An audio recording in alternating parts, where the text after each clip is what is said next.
Well, here's a follow-up on the Charger RT Extra Crispy car that was involved in a fire and just burnt pretty badly. The car is mostly stripped down now. I've given the engine compartment and the cowl area and the inner cowl area a coat of Osmo, try and neutralize the rust, at least for now, till I can get around to this car.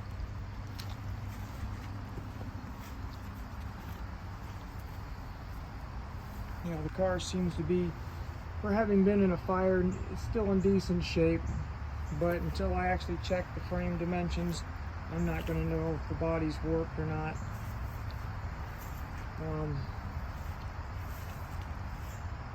Definitely going to need one rear quarter, maybe two. I haven't decided yet. This quarter on this side doesn't seem badly warped, but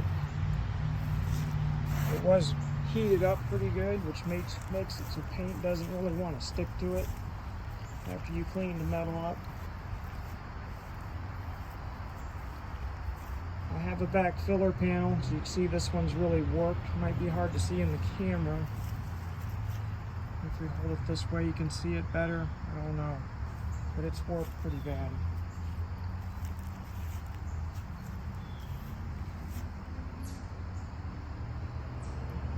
Complete the rear end of the car, it didn't get too bad.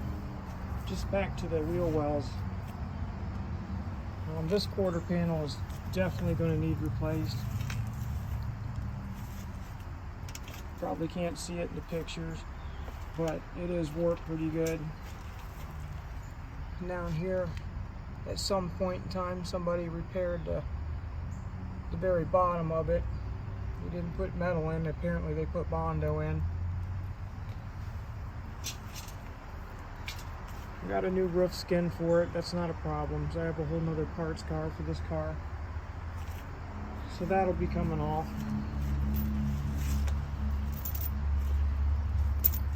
Hopefully for winter I can get another coat of Osmo on the front end here. My plan is to either hit it with rust encapsulator or with Por 15. Of course it's going to still need cleaned up even after the Osmo before I coat it. Get any loose stuff off of it and try and get some of this rough finish and the rust out of the Osmo before I paint it. Well, that'll just show up in the paint.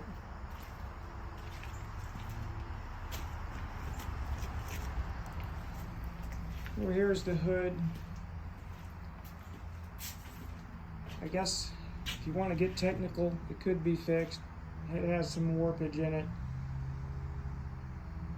I don't know if the time put in it would be worth it. I mean, you can get a new remanufactured one for $1,400.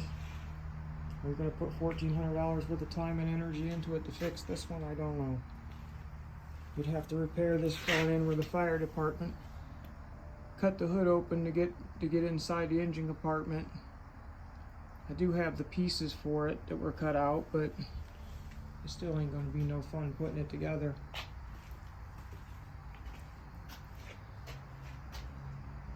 Front fenders, they might be good for patchwork, but I think they're too shot to fix, to be honest. I mean, they're not rusted out, but the warpage and trying to get paint to stick to them again, I don't know, it would be a nightmare. Front valance, it's pretty bad. Probably just not going to get a new one for it. The doors, most of the paint's still on them. The top of this one, you can see it still actually has primer than where the paint actually bubbled off. But it's not all rusted like the hood and the front fenders.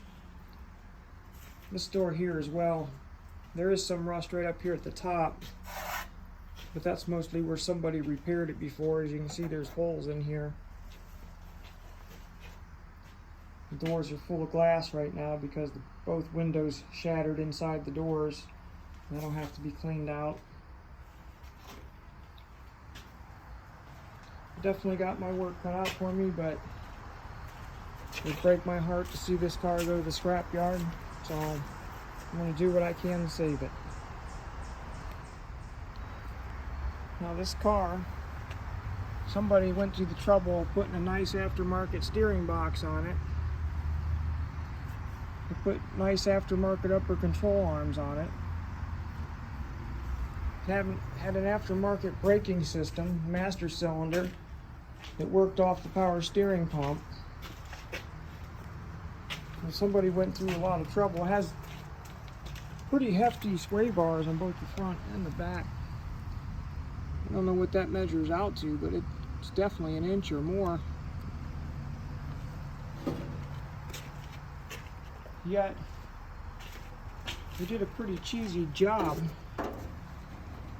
of welding up the air conditioning holes. I don't know if you can see this up here, but somebody patched the core support, radiator support. You know, not very professional.